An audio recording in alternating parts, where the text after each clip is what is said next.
কিয়ামতের আগে আগে আরো কিছু মানুষকে আল্লাহ পাক কিন্তু শূকর এবং বানরে পরিণত করবেন। এই হাদিসটা কি জানেন? হাদিসটা শুনে রাখেন। এটা আখিরুল জামান বা কিয়ামতের আলামত সংক্রান্ত হাদিসগুলোর মধ্যে পাবেন। আল্লাহ রাসূল সাল্লাল্লাহু আলাইহি ওয়াসাল্লাম বলেছেন, কিয়ামতের আগে আগে আমার উম্মতের মধ্যে, ভালো করে শুনেন, কিয়ামতের আগে আগে আমার উম্মতের মধ্যে একদল মানুষ বের হবে যারা মদ পানকে হালাল মনে করবে। কাকে? মদ পান করাকে হালাল মনে করবে। যারা বাদ্যযন্ত্র, গায়িকা, নায়িকা এগুলো নিয়ে নর্তকী নাচাবে রাতের বেলা, এগুলোকে হালাল মনে করবে। যারা অশ্লীলতা, বেহায়াপনাকে জায়েজ করে নিবে। ঠিক আছে, এরকম কয়েকটা পাপের কথা বলে নবীজি বলছেন একদিন সকালবেলা আল্লাহ পাক তাদেরকে ঘৃণিত বানরে পরিণত করবে। এটা হবে সামনে। কখন কিভাবে হবে আল্লাহ ভালো জানেন। এবার আমি কনসেপ্টে চলে আসি। এই যে পৃথিবীতে নেমে আসলাম, তাহলে আমরা কোথা থেকে আসছি ভাই? আমরা কি পৃথিবীর অধিবাসী ছিলাম? আমরা জান্নাতে ছিলাম, ওখান থেকে আল্লাহ পাক পাঠিয়েছেন। এবার পৃথিবীতে এসে আদম আলাইহিস সালামের যুগে খুব একটা দুর্ঘটনা ঘটে নাই, একটা ঘটেছে। কয়টা? একটা। ভাই হাবিলের কুরবানি কবুল হয়, কাবিলের অন্তর্দাহ হয়, জ্বালা হয়। কেন হাবিলেরটা কবুল হবে, কাবিলের কেন হচ্ছে না? এই হিংসার বশবর্তী হয়ে কাবিল হাবিলকে হত্যা করে ফেলে।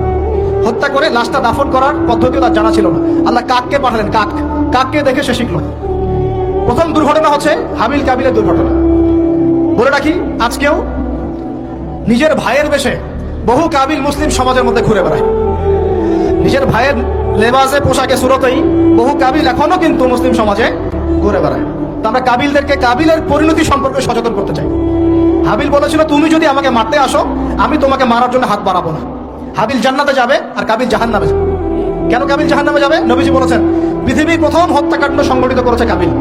এই কারণে পৃথিবীতে যত খুন হবে, সমস্ত খুনের পাপের একটা অংশ কাবিলের আমলনামায় যোগ করা হবে। একটা কথা মনে রাখবেন, সদকায়ে জারিয়া যেমন আছে, গুনাহে জারিয়াও আছে। একটা মদের দোকান দিয়েছেন, যত মানুষ মদ খাচ্ছে, সমস্ত গুনার একটা অংশ আপনার কাঁধে আসছে। সিনেমা হল করেছেন, মানুষ সারাদিন একটা ছবি দেখে, নগ্ন ছবি দেখে, যত মানুষ এখানে পাপ করবে, সমস্ত পাপের একটা অংশ আপনার কাঁধে যাবে।